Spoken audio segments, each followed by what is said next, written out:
So, anyways, that's awesome. Thanks for joining. Just selfishly, I have some family in Virginia, so maybe next time I go out to that area, I'll have to come visit. So, Yes, do let me know. I will meet you out there and give you a tour. where is that in relation to like the Washington D.C., Fairfax area? Where is that in relation to my Virginia geography? Right. And so Blacksburg is in the southwest part of the state, from DC. And that whole kind of northern Virginia area, you're probably looking at probably a 4-hour drive. Okay. Nice. I was just out in Virginia at the end of summer, and we drove from Kentucky to Virginia, so we probably could have passed right through that area, right? You very well could have. Whereabouts in Kentucky? Ashland. My wife's family's in Ashland, Kentucky. Okay. So, Ooh, yeah. I used to live in Bowling Green. Okay. Nice. Been through there many times. Nice. So we don't. I didn't really have a lot. Well, actually, I ended up. I say I didn't really have a lot, but then I wrote down 2 pages of notes about things to talk about. Right. So I know that on the Facebook page there was a number of different items that people wanted to talk about. Things like water chemistry, hop rates, base malts. Those are kind of broad subjects. I just wanted to, since we haven't had a meeting for a little bit, just talk about a few things that have come up over the last few months since we haven't had a meeting. So first of all, there was obviously everyone knows about the Holidaily competition that happened recently. I wish Stuart was online, but he's not here. So he was the winner of the competition with his, what was it, a Saison. And I ended up getting my results emailed to me, which was great. There was I think I ended up getting nine different score sheets back. Ben is on. Did you get your score sheets back as well? Yeah, I did. They're pretty helpful. Some of them wasn't much feedback. Some of them had really valuable feedback. So it was kind of all over the place, but it was super good to get back regardless, It was cool. Yeah, for me, it was cool to get back. I think there was like 2 or 3 score sheets from like the first round, and then there was 5 score sheets from the final round, and they were literally all over the place. They were like, they scored my beer from an 18 to a 42, right? So, yeah, I had a pretty similar thing where like the first sheet I was like, whoa, that's the score I got, and then I got to the other one, it kind of bumped me back down to reality. Yeah. One of them was like, this tastes medicinal, and I can't even, like, all it tastes like is like hops, and it's horrible, right? And then there's like, good job. Well, it's like such a matter of opinion too. I had one that was like great hop and malt balance. The other one was like in all caps with exclamation points, more hops, please. And I'm like, I don't know. Yeah, it's definitely like shows you like the subjective nature of it. And I think I think that a lot of people, that was their first time doing competition scoring themselves, right? So yeah, they're not BJCP certified judges, I don't think, right? Yeah, so, and I don't know, Peter's here. He submitted a beer as well. Do you have any, what about your feedback? Feedback was pretty good. I mean, from what I found out too, they weren't aware of what the beers were necessarily, other than the base category, because mine have flavors to them. So I put like one in as an amber ale, and it has vanilla bean, whiskey soaked vanilla beans in it. So it had quite a whiskey taste to it. So, so somebody said it was, had an alcoholic taste to it. And I'm like, well, yeah, because it has whiskey in it. So, but I mean, average score I got was 38, 39. I got a 41. That's good. So yeah. That was pretty good. Good feedback. I thought it was great that I know Groundbreaker had done a competition a couple of years ago, and hopefully they continue this competition into the future. I don't know. It looked like from what they posted on their pictures, they got about 9 different entries. So hopefully we can increase that, right? So it'd be nice. So the one other thing that was interesting, I don't know if you had gotten any feedback on it, Ben, specifically, was that you posted a picture about this Boulder fermentation supply. I think it was delivered from them. That was CMC malts, and you found a bunch of barley in them. Did you get any feedback from them on that? No, I never even, never even bothered to kind of reach out to them. I know that they're a full-blown distributor of all home brewing things, so I'm sure that they buy in bulk and, you know, repackage and send out, and they're probably just doing it on the same equipment, because usually these people have no idea you know, the kind of how serious it can be for some people. So I didn't bother to go through it, but it did. I mean, I'm never buying from them again. We'll say that.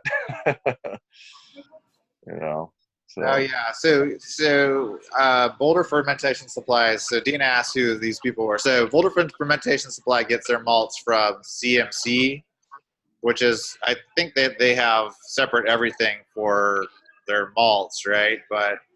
And I had an order from Boulder Fermentation Supply months ago, and it took a long time to arrive. It was a little bit frustrating. I ended up getting my order, but it did take a long time. I hate like ragging on people that supply gluten-free grains, but the difference between my experience with them and the experience with glutenfreehomebrewing.com is night and day, right? So it was a little bit frustrating. So, They're obviously just doing the whole repack, I guess, grains and yeah. or where or whatever that's Right.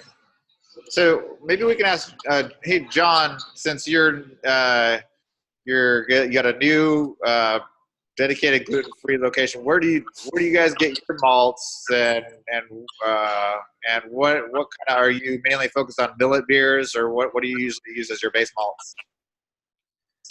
We get the malts from Eckert, Jim Eckert in Chico, and then Grouse in Colorado. That's where we get our malt. And we have a local supply for adjuncts like gluten-free rolled oats and honey. And so that's what we use to make everything, in addition to the enzymes. What I've worked on these years for base malt is a kind of an amalgamation of rice, millet, and buckwheat, and the right combination to get head retention as well as filtration during the sparge. I kind of use that sort of triad. You can consider it as like a single base malt, those three malts, and then you have, you know, whatever the 1 to 3 malts on top of it that kind of make the rest of the beer. Yeah, I think like even when I review those score sheets from the homebrew competition, they all say it's a thin beer, right? It's a thin beer, and then the other thing that we're always searching for is head retention, right? So it's Right. like that's always like, I think in gluten-free beer, like what we're always struggling with is head retention and having a thin beer, right? Yeah, well, you know, using 20% of buckwheat definitely helps. Yeah. So that's generally what we go for in any given base malt for any beer that we do. And you can do a rest for that, you know, or you can just mix it up real good. You know, sometimes with the gloves on, I'll actually just reach into the tun and like grab the clumps that are still dry on the inside. And it's a kind of a ghetto way to do things, but it works. Yeah. Yeah. That's like my brewery system. My home brew system is a amalgamation of ghetto / home job things. Whatever Right? works. Yeah. You do Right. what works. Right? Yeah. So there's like rectangular coolers involved and PVC that I made into little manifolds and all sorts of weird things, right? But yeah, whatever it takes to get it to work, right? So interesting enough, the other subject I want to bring is that I don't know if everyone saw that gluten-free home brewing is now carrying liquid yeast. Yeah. And so there's a number of different items. I looked on their website today. Peter actually said he just picked up a vial of liquid yeast that he had a little unfortunate experience with, but they have now a bunch of different styles that are available on their website. So I'm looking forward to trying these liquid yeast from what Peter has experienced, there might be a little bit of a packaging issue they might need to work out. Same here. I picked up two bottles. I got one of the hazy and one of the English ale. And Brian messaged me on Facebook, hey, if you don't mind, can you give me feedback on how it arrived and what the packaging is? We're trying to figure out how it works. And I had to immediately burp both of them when I opened the package because they were super swollen. Oh, really? So, Well, that would have been what happened to Peter's, because Peter. Yeah, I just picked it up today from my post office box in Blaine there, and didn't realize till I got into my car, my jacket and my pants are all wet. And basically, the bottle had either leaked or it didn't burst, but I think it just leaked. So it was still quite cold. But yeah, it was half the bottle was empty. And yeah. Now I smell like yeast for the day. So. Yeah. I mean, to be fair to them, it was like 93 degrees or something here when the day it was delivered. So I think it's more of a winter option. I think they're saying they might just do winter sales on that while it's nice and cool everywhere, and they're good, I supposedly, for like 6 months or a year in the fridge. So maybe just stock up and then have them when you need them, I guess. Yeah, we have such a limited selection of yeast, though, so I think it's awesome that they're trying to get something out there for us to use that as an alternative to dry yeast, packets. I mean, there's still a lot of experimentation that I haven't even done with dry yeast, but to have all those different options, it seems like it adds a lot of more options to the palette, right? So I'm looking forward to probably trying. I don't know, which ones did you get, Ben? I got the English ale and the hazy. I'm planning to give a hazy a shot here at some point. So I figured might as well have that on hand for when I do. I'm waiting to any day now. I'm going to pull the trigger on getting some kegging stuff set up. I'm still doing bottle conditioning, but I want to wait until I do a hazy until I've got a keg system. I don't want it'll just go bad in the bottles probably too quickly to be worth it. So right. There was also a note that Brian had posted about some new grains being available, some caramel millet malts, this amber millet malt, and then variations of darker caramel malts that are supposed to be available sometime soon. I haven't seen those on the website, but so I think we should look forward to those being available as well. I don't know if you guys remember the meeting where Ed got on with his fancy Termomil laced millet that I think I tried, and I know, Ben, I think you tried as well, right? Have you tried that again? Yeah, I actually, so before Ed lived like an hour away from me. Before he moved to Australia, he said, hey, any chance you want to come to my house and basically take all of my homebrewing stuff that I'm not going to put in storage? And I said, yes. So I went up there, and he actually gave me like a 25-pound bag of pale millet, and I had the entire bed of my truck was full. So super, super happy and thankful for him, paying it forward with me on that.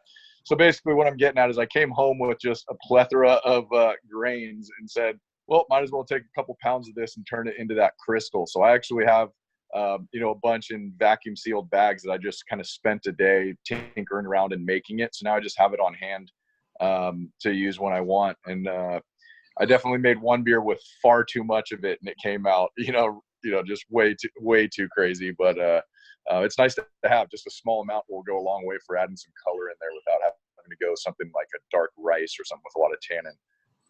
Yeah, I struggle with like the getting a nice dark color in my beers without having it really acrid, and that millet, when it gets really kind of roasted too much, it just imparts a really dark, acrid, kind of bitter flavor, which does not taste good at all. Mm-hmm. I feel like it's a good way. I had it in the stout that I submitted to the Holidaily comp. I used quite a bit of that to get some color, and I mean, it seems like using that compared to some of the darker millets and rices that are available, I was able to. Seemed a little bit softer. It's hard to tell, but it did seem like to get me the color without as much harshness. So. But I'm excited to get all of these different, that was the main appeal of going through Boulder Supply for me, even though they rarely had it in stock, was trying to get different levels of caramels or crystals or whatever. And now finally, Grouse is going to be having that come out. So I'm super excited to have, just more options to play around with for color without necessarily adding like harshness or anything. Yeah, I think the only thing that I think would be missing within that is does Grouse do any of the red Proso, the red millets, or anything like that? I feel like they don't offer anything like that. Yeah, I think they just source, I think it's Colorado grown white Proso, so they probably have deals with suppliers locally around them or something. But I don't know. Does the red add any additional color or anything, or is it, the whole probably doesn't add really much So anything? I did a red ale, and like I don't know what happened. I bottled it in 12 ounce and 22 ounce bottles, and the 12 ounce bottles carbonated up, but the 22 ounce bottles, it did not carbonate up. I'm gonna take the caps off, I think, and put some of the drops in them and try to see if that carbonated up. It definitely has a nice reddish kind of orange. It's orange, but it's more towards the reddish spectrum, right? So I think it gives it a nice color for sure. Mm-hmm. So is anybody? What was the other thing I was going to talk about? So it's isn't it? There's the like National Homebrew Days coming up. Where I feel like a couple of years ago or a year ago, Joe had posted that we wanted to try to get people together to brew together. Like, do you know anybody in anyone in this area, in the areas that you live in? Do you guys know other gluten-free brewers, or you guys like all on the island? Right? I'm pretty much on the island. I might be the only one. You're the only one in Blacksburg, Virginia? Oh, Yeah. Absolutely the only one in Blacksburg. Probably one of the few in the state.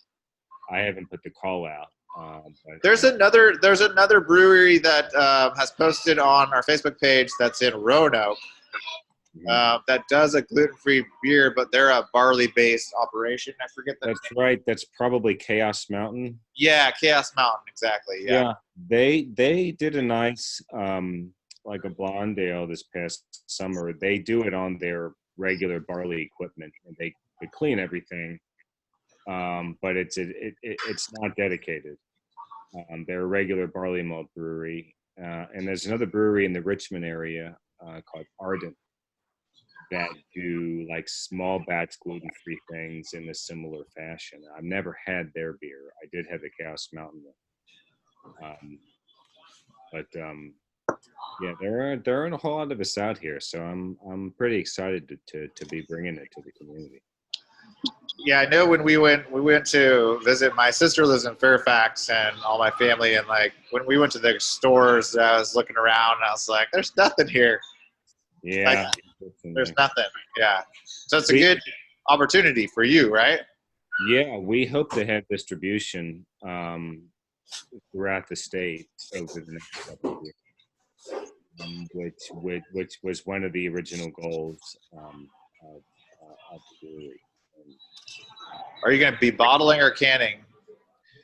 We can can on site, like canning to go, but I think what we'll be doing for distribution is probably bottling.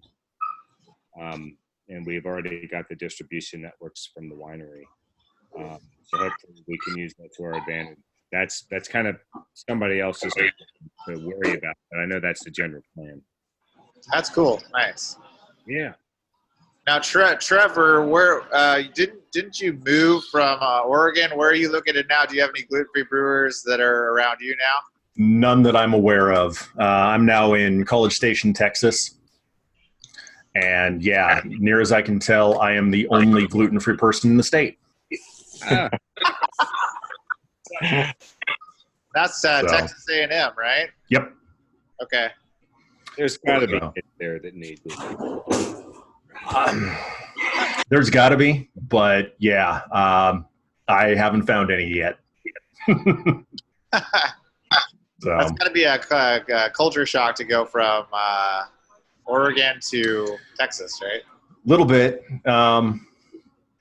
I've been here before, so it wasn't so much of a shock for me.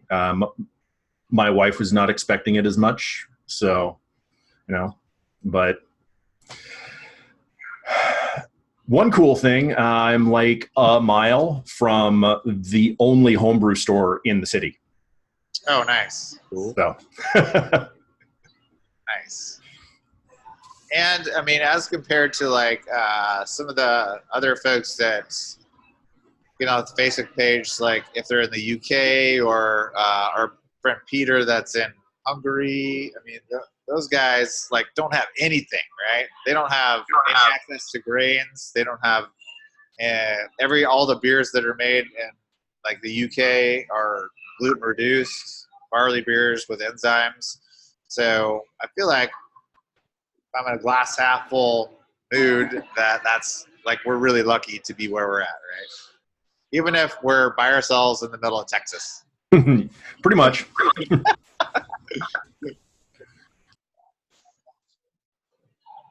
So let's see. What else do you guys want to talk about? So Ben, I think you were talking about base malts. You want to talk about base malts at all in terms of like a topic of conversation for the meeting? Yeah, it was more so just kind of a question of kind of like what John was saying is, finding that good ratio of different, grains. You see a recipe that you're, oh, I'm going to try to make a clone or something inspired by this traditional barley beer.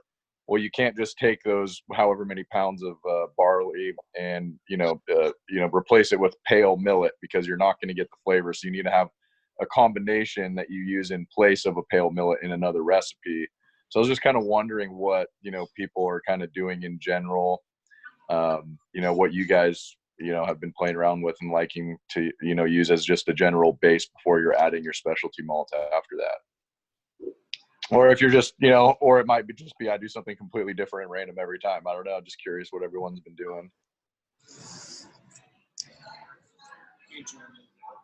What I usually try to do is I go with, probably 2 or 3 pounds of the basic millet. Then I'll do a couple pounds of biscuit rice and a couple more pounds of I think it's a biscuit millet. Is that right? I don't remember now. But the pale millet and the biscuit rice malt is just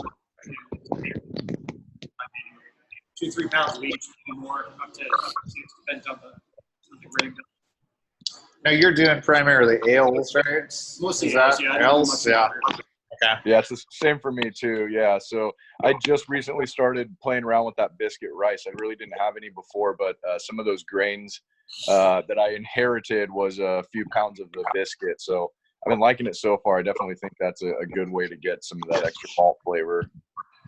My favorite beer that I ever did was my Vienna Lager, and it had even split 5 pounds each of pale millets and Vienna millet malts, and then it had heavy doses of buckwheat and biscuit rice malt.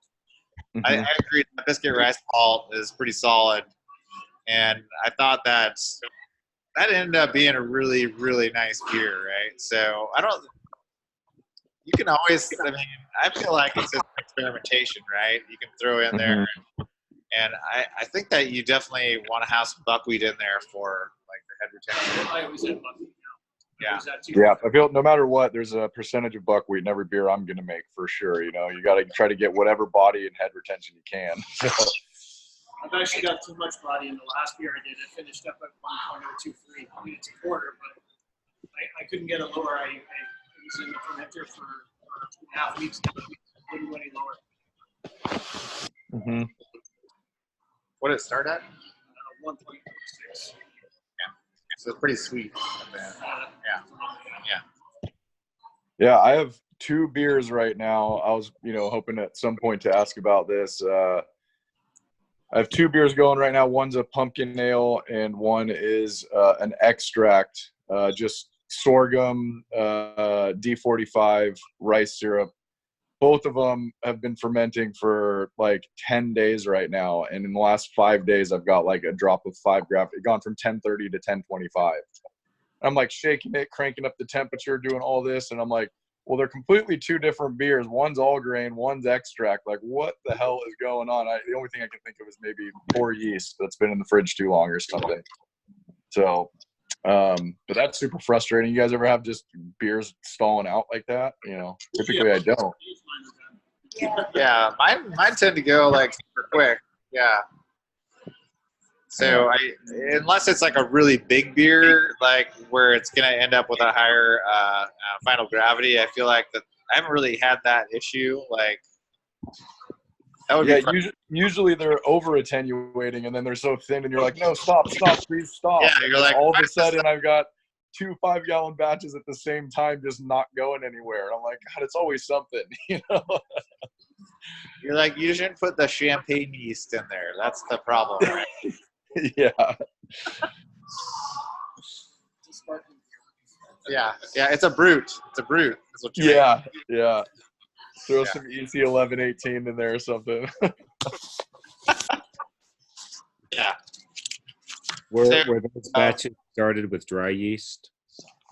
What's yeah. that? So the extract was I used USO 5, and it was the first time. I always rehydrate it. I've been talking to JP a little bit from Beerly Brewing, and he's like, I just always direct pitch. I never like rehydrate. So I was like, maybe I'll save some time today, and I just sprinkle it on. So that was the first thing I'm thinking is I knew I should have rehydrated it, but then I don't think that's absolutely necessary. So I don't know what's going on, but yeah, they were both dry yeast, both of those. One was 05, one was 04. So 2 great yeasts. yeah. I sat on a webinar with the Fermentus rep about a year ago, and his claim was they're all designed to pitch dry. Yeah. Okay. Yeah. That's pretty much what JP was saying. So I was like, maybe I'm just wasting time doing it the other way. So I only did I need to rehydrate too, but I'm like, what the hell am I doing? Yeah. Quicker. Yeah. I do dry except for one time, and it really didn't make any difference. It's also just more risk, it's just more containers, more water, more things you're dealing with, risk for contamination. You might as well just go from a sanitized packet directly into your carboy. It's probably safer, Yeah. So. Yeah, the only time I did the rehydration was for a lager, the second lager I did, and I did like the whole stir plate thing with the Erlenmeyer flask, and it was a big effort, right? And I don't know how much it really paid off, right? So it's nice to just pitch it in there and make it easy. I think that like with gluten-free brewing, like we have like these long mash times and like recirculations, and like my brew day is so long as it is, like I don't want to add any more complexity that I have to, right? I want to simplify it as much as possible. I know that like Dina was talking about getting like a Grainfather or what was the other one? Brewer's Edge, like a one system thing where you don't have to have all this other equipment. Because I feel like after my 6 or 7 hour brew day, the last thing I want to do is like clean up a bunch of equipment, and when my wife is looking at me kind of sideways, and then the kids are looking at me all weird, and I'm like, maybe I should just like leave this equipment in here and I'll clean it up tomorrow, right? You know what I mean? Mm-hmm. Like John, how long is your brew day like at a commercial scale? Like how big are you brewing, and how long is your brew day gluten free? So we are a small operation, and so we've only been going since late July. And so the biggest batch we've ever done at a time is a barrel. And by design, at least to begin, this is supposed to be a nano brewery. And so we started out with what you might expect, about a 90-minute mash. And then, as we were kind of getting our legs, we had to figure everything out with the equipment pretty quickly. because management wanted to go big fast so they could open for so they could officially open in early September. And so we were doing a 90-minute mash, and depending on the beer, a 60 to 75-minute boil. As we refined the process and got the timing down, we're actually right now at a 60-minute mash and a 60-minute boil. Are you doing a single infusion? Yeah. What temperature are you doing? Like 164? Or? Yeah, we're actually doing 163 single infusion. And during the mash, we may drift a degree up or down one way or the other, but this has been working out for us.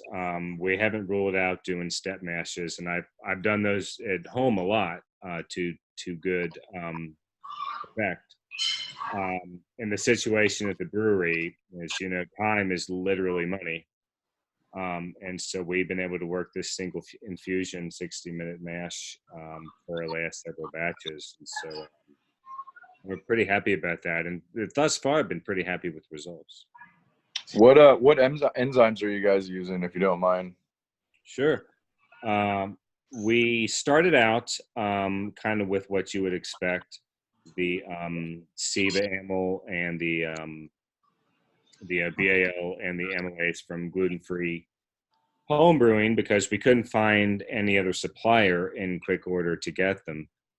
But there is a regional enzyme company that does have a brewing and winery division.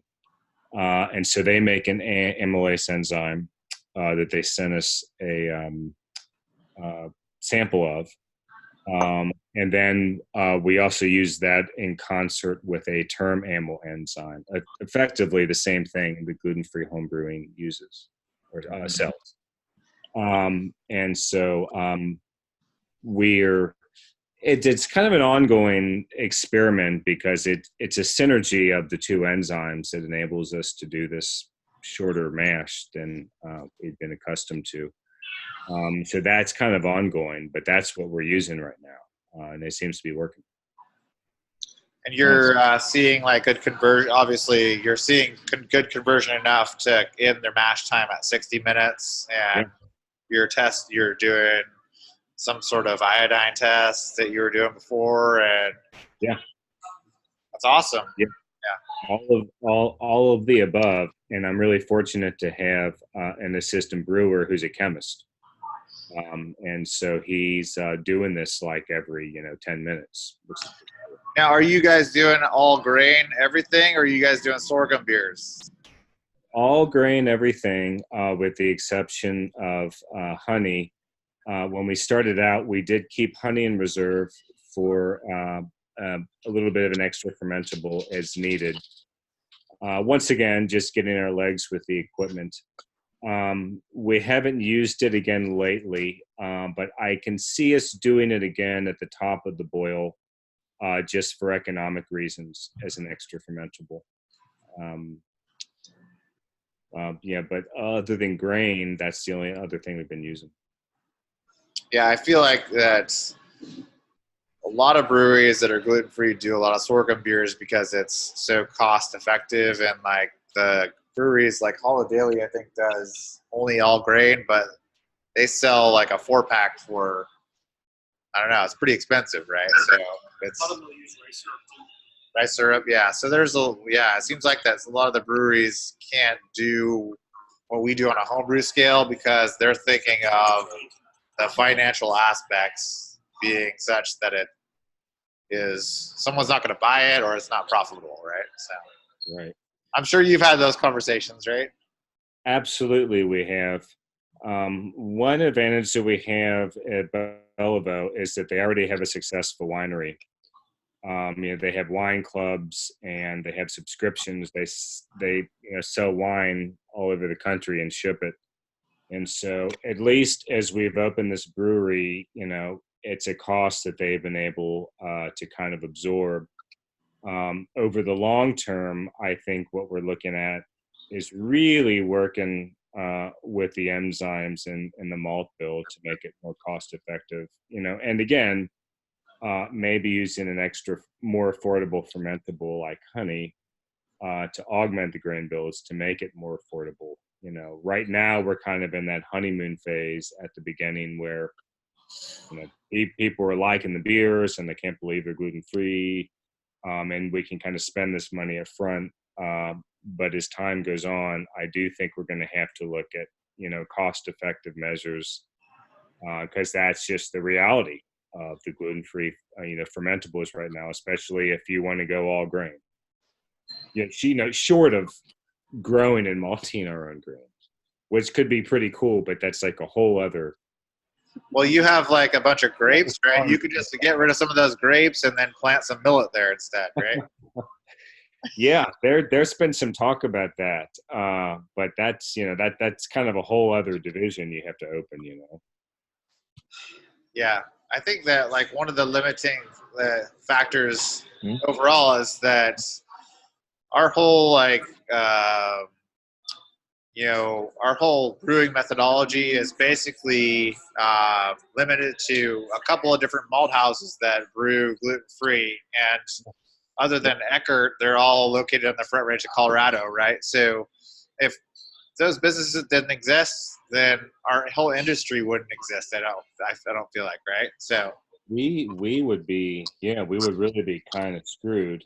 And I really, I kind of take a lesson and appreciate, these other people in the world that are part of zero tolerance, that have to malt their own, that grow their millet, that they get it and malt it. And that's amazing. I've talked to management about, if you're really serious about reserving space on the farm to grow grains and malt them, I think that's a conversation worth having if you're willing to invest in the infrastructure, because there's no other maltster on the East Coast. That could be huge. But then again, do you want to be in that business, in addition to everything else? Are the weather conditions there good for growing millet?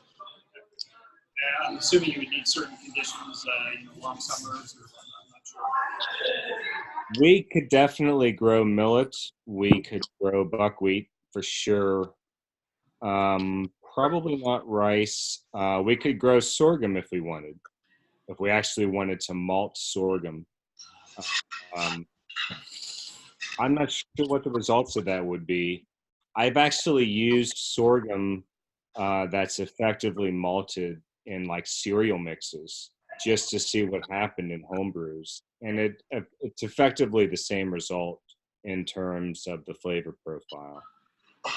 So I'm not sure growing actual sorghum and malting it would yield anything substantially different than using the extract. Well, if you guys open your own malt house, you got to let us know then, right? Oh, I will. I will absolutely let you know. I absolutely will. Even if it's just buckwheat, that's pretty big. So. Yeah, I think that like from what the presentations that if you've looked at any of our other meeting YouTube videos, like Ed Golden has gone through this whole how to home malt and all the stuff that he created to make this happen, like total home job, awesome stuff. But he essentially said he stopped because he was too worried about,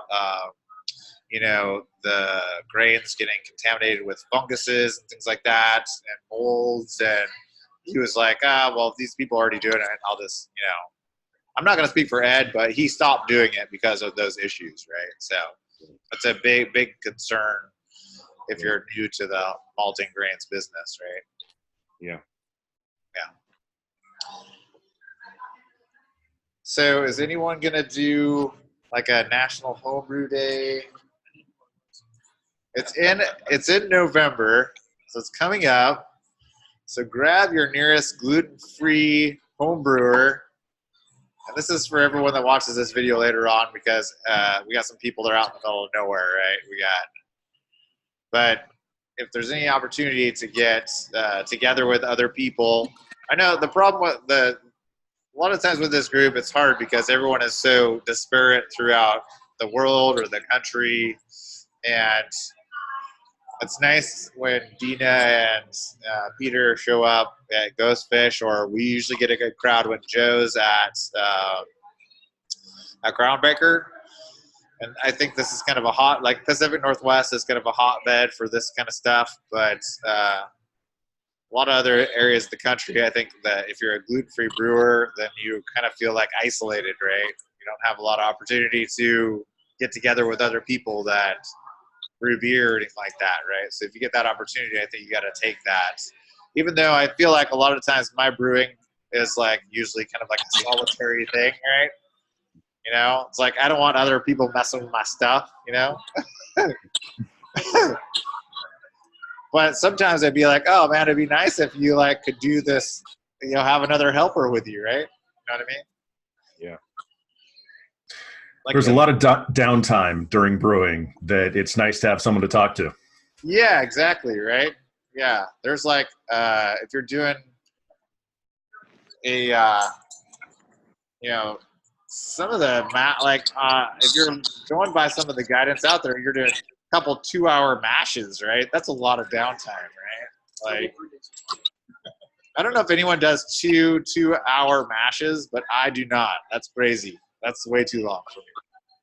I did one day when I did. You did? Okay. 12 hours. Yeah. Yeah.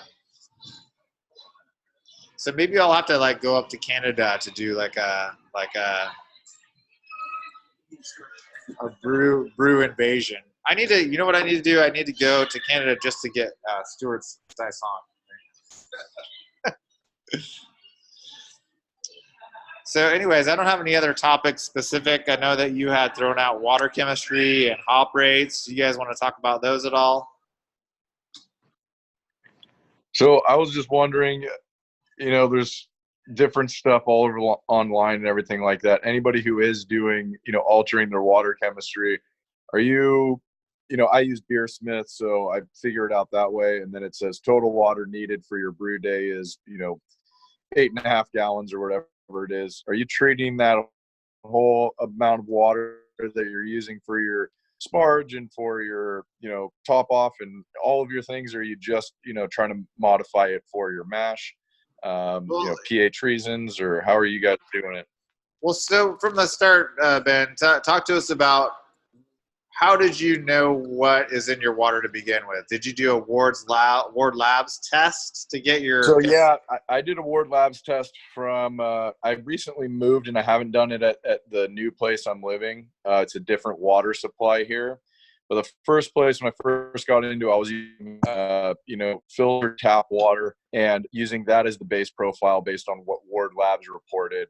But the problem with our water is there's multiple different sources, so it changes all the time. So I'd really have to be getting it tested all the time. So long story short, I ended up just going back to RO water. That's what I did. Right on. And or you know, recently starting completely blank with distilled water. And then I found I can get more accurately, you know, the range of everything I want with my additions. I'm able to get it closer than, you know, starting with, you know, water that already has whatever minerals. So like the Seattle area water is very pure water. It's from a couple of different watersheds. There's the Toll watershed and Cedar River watershed. But for the most part, there's not a lot of minerals in that water. So it's basically like almost starting from a blank slate. So I got my water tested at Ward Labs, and then I build my profiles in Brewer's Friend off of that profile. And I just use the calculators within that tool. And sometimes I feel like I'm like just kind of just guesstimating and throwing stuff in there because it feels like, oh, it sounds like a good idea. And it's a bit, so from that, I start with the Ward Labs water profile that was built for me, and then just use Brewer's Friend in the calculations. Have you used Brewer's Friend as opposed to Beersmith? I've just, you know, used it to look up recipes and stuff that other people have posted, but I use Brewer's Friend for like a lot of their calculators on my phone when I'm out in the garage. But no, I do all my recipe building and everything through Beersmith, which a little bit of a learning curve, but once you figure it out, I think it's pretty sweet. Agreed. So it seems to be pretty much, they're all very, very similar. It's just kind of different setups. So does everyone on here use like RO water? If you're in Blacksburg, Virginia, or College Station, Texas, what's your water look like out there? We use actually distilled water at Bellevue. That's what we have on site. And so starting with the water report for the chemistry there, we've kind of worked a regimen of treatment salts for the water that we divide between the hot liquor tank and the mash tun, which will heat the water, or I'm sorry, we'll heat the water for the mash tun and the brew kettle before we transfer. And then during the mash, any slight adjustments that need to be made, we'll use a lactic acid solution. And we've been able to have pretty good results with that. As far as me at home, I'm on a totally different water system, but I've had good results just with using calcium chloride to make some adjustments. I'm fortunate to live in a place that has pretty decent public water, and I know not everybody's blessed to have that. So. Next time I brew, I am looking to get either basically distilled water or one of those marine grade filters, because tap water here is unpleasant. Yeah, it's like really hard water in Texas and that area, right? Yeah. They add softeners at like the downtown. It's the borderline undrinkable. Okay. Yeah, it's bad. So yeah. Our water's so good up where I am that they just built a massive course plant not far from my house. Same with it. There's a bunch of water companies that they basically get all the water from Chilliwack in BC. So our water's pretty pure and the best in the world in Chilliwack. The best in the world? Yep. Wow. Did you hear that? That's where they steal all the water. We have that recorded. We have that recorded, right? Best water in the Look it world. up, Chilliwack. So maybe we could talk about like people that don't necessarily do all grain, or like going into stepping up to all grain, because we have our friend Dina here. Where's Dina? And she's just done her first sorghum beer, right? Yes. And so she's thinking about migrating to all grain maybe in the next year. Yeah. And thinking about maybe like what's the best option for that? Is it a one system thing like a Grainfather, or is it like having a 3-vessel system? Was it just BIAB? Yeah. There's so much stuff that goes into that. Like, I don't know what you guys think of. Like, I think that Grainfather is pretty popular for that. But there's also some other systems that aren't so expensive. Like, does anyone have any thoughts on what the best options are for someone stepping out from sorghum brewing to all grain? Yeah. Nothing. That face. I think it really just going to kind of come down to what makes sense for you, And your pocketbook. Like, how much? Yeah. How Like- much space do you have, and how much money do you have? Yeah, like I know Bob uses the Grainfather, but he's like, I think he doesn't have like a garage space or anything like that to have like a whole cooler set up in a 3-tiered, gravity feed, mash and No, they're like brewing in their like kitchen, right? Yeah, for sure. Yeah, If you're brewing in your absolutely. So kitchen, then you'd want to get like a single system. Like, yeah, if you have a garage and you can like mess it up, then get. yeah, I would say the first factor is like, what's the brewing space that you're working with, and that'll be probably the best indicator of which way to go. Yeah. One vessel is probably the best option. Yeah. Yeah. Yeah. Something Right electric. now I'm on Yeah. stove, so for And temperature. you can always build onto it later. When I had an alternate system from when I was barley brewing, I did probably 5 or 6 batches with like the coolers and all that kind of stuff, but that's all pretty deeply contaminated at this point, and I'm trying to send it to a new home, which puts me on the stove with sorghum kits. So You can make great. Well, you can make. I've tasted great beer that was sorghum beer. The sorghum beer that I made was awful, right? So it was the super most twangiest, of the twang. And maybe I should have left it to just in the bottles for a couple more months. But I've tasted the dark ale from Groundbreaker, right? That is a great sorghum beer. Grapefruit IPA from Ghostfish right here is probably, in my opinion, the best sorghum beer of all times, right? So, Agreed. Agreed. yeah, that's I was gonna say yeah. So there's ways to do it, right? That make it taste really, really awesome. But after a while, you get kind of probably bored dumping a couple of cans of sorghum syrup in a pot, right? Yeah. So I don't have anything else to talk about. If anyone else has, Peter, Dina, do you guys have anything you want to talk about? I did, but I forgot because you made lots of discussions. Ben, John, Trevor. Nope. No? It's been great to meet you all. Yeah. Yeah, Good. actually, John, what's the name of your brewery you just opened up? Brewery. Belleville Okay. was originally a winery and still is, but now it's a gluten-free brewery. Awesome. You guys have like a Facebook page or anything to follow or anything like that online somewhere? Definitely. Yeah, just do a query. You'll come up with it. And I think, John, you posted on our club page, Facebook page, a while back. So it's actually on the Facebook page. If you just search under John's name or search Cool. Belleville Farms. That's awesome. I feel like this meeting turned into like a grilling session for John. So thank you so much. Yeah. for your It's all brewery. good. That's Yeah. awesome. It's all good. I'm glad to share it with you.